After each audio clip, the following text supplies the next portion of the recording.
गंजाम जिला खलिकोट ब्लॉक अंतर्गत तालपड़ा ग्रामर बाबा झंकटेश्वर पीठरे एकादश दिनव्यापी शैव प्रसाद जनोद्धार और पार्श्वदेव प्रतिष्ठा निमंते कलश यात्रा कर्म आरंभ ब्राह्मण वरण शाला पूजा आदि अनुष्ठित होइछि। ए कार्यक्रम आसंता 2 तारिख पर्यंत चलिबो बोली सूचना मिली। एथिरे घृतयज्ञ अन्नयज्ञ नामयज्ञ ज्ञानयज्ञ गोयज्ञ आदि कार्यक्रम अनुष्ठित हेबो।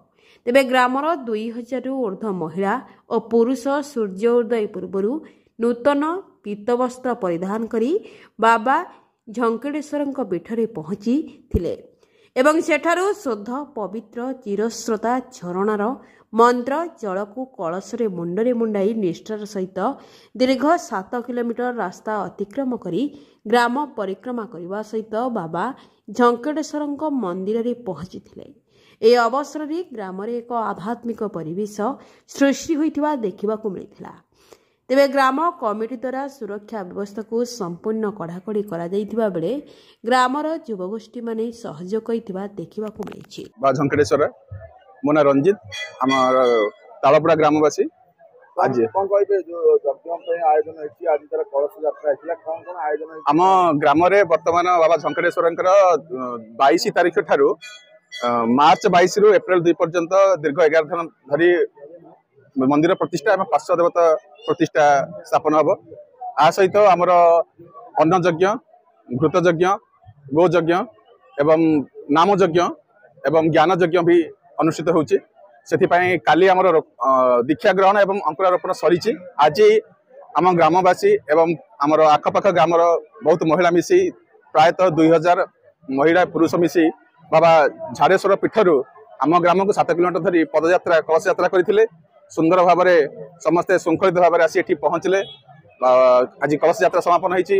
नामयज्ञ अधिवास आरंभ हम काली ठारू आमर नामयज्ञ घृतयज्ञ एवं अन्नयज्ञ आरंभ होछि। तेणुक समस्त को आम तालपड़ा ग्रामवासी तरफ विनीत अनुरोध एवं निमंत्रण करुचु समस्ते आम ग्राम आसी उपस्थित हो आमर यज्ञ स्थली रे उपस्थित हेबे एवं आमको आप्यायित करिए बोली आम ग्रामवासी तरफ आम अनुरोध करुचु। ओम नमः शिवाय श्री झंकटेश्वर महारुद्राय नमः। आपण परिचय मु श्री नीलकंठ शतपथी बेगुनियापड़ा वीर जगन्नाथपुर शासन मोर बासस्थान। बर्तमान आम जो खलिकोट ब्लॉक तालपड़ा ग्राम अनुष्ठित होता झंकटेश्वर महादेव मंदिर प्रसाद प्रतिष्ठा पादादि ध्वज पर्यंत जो प्रतिष्ठा कार्यक्रम आज जलयात्रा कार्यक्रम अनुष्ठित होती। बर्तमान आसंता काली आमर घृतयज्ञ आरंभ हम गोयज्ञ अन्न पंचयज्ञ सह आमर घृतयज्ञ प्रतिष्ठा कार्यक्रम चलो। आमर विश्वास आमर ये अंचल बहुत लोग ये समागम हे प्रभु आशीर्वाद लाभ कर प्रसाद विषय तालपड़ा आयोजन रही सुरक्षा रही लोक लोक बहुत गहली केमी कौन सुरक्षा व्यवस्था रही आम ग्रामर समस्त ग्रामवासी बहुत सुरक्षित भाव में ग्राम को क्यों पदार जो लोक आसवे से लोक मान सुरक्षित करेंगे सेमती सजग रही। यज्ञ मार्च 22 तारिख रु एप्रिल 2 तारिख पर्यटन लागू रही। अन्न यज्ञ घृत यज्ञ गो यज्ञ नाम यज्ञ यही अनेक प्रकार यज्ञ अच्छी से यज्ञ सब समापन करी ग्रामवासी 2 तारिख पर्यंत आनंद उल्लास रे आखपाख जो लोक आसवे से केमी शांति श्रृंखला रक्षा करेंगे आम प्रति सहानुभूति देखा से नहीं आम बहुत तत्पर हो उठुचु।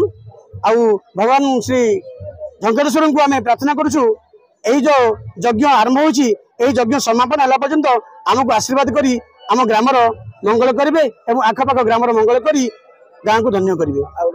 पुलिस प्रशासन सहायता पुलिस प्रशासन सहाय किंतु आम ग्राम बसी आम समस्ते एकत्रित भाव में मीटिंग करूँ। मीटिंग रे कहीं विशृंखला सृष्टि करेंगे नहीं।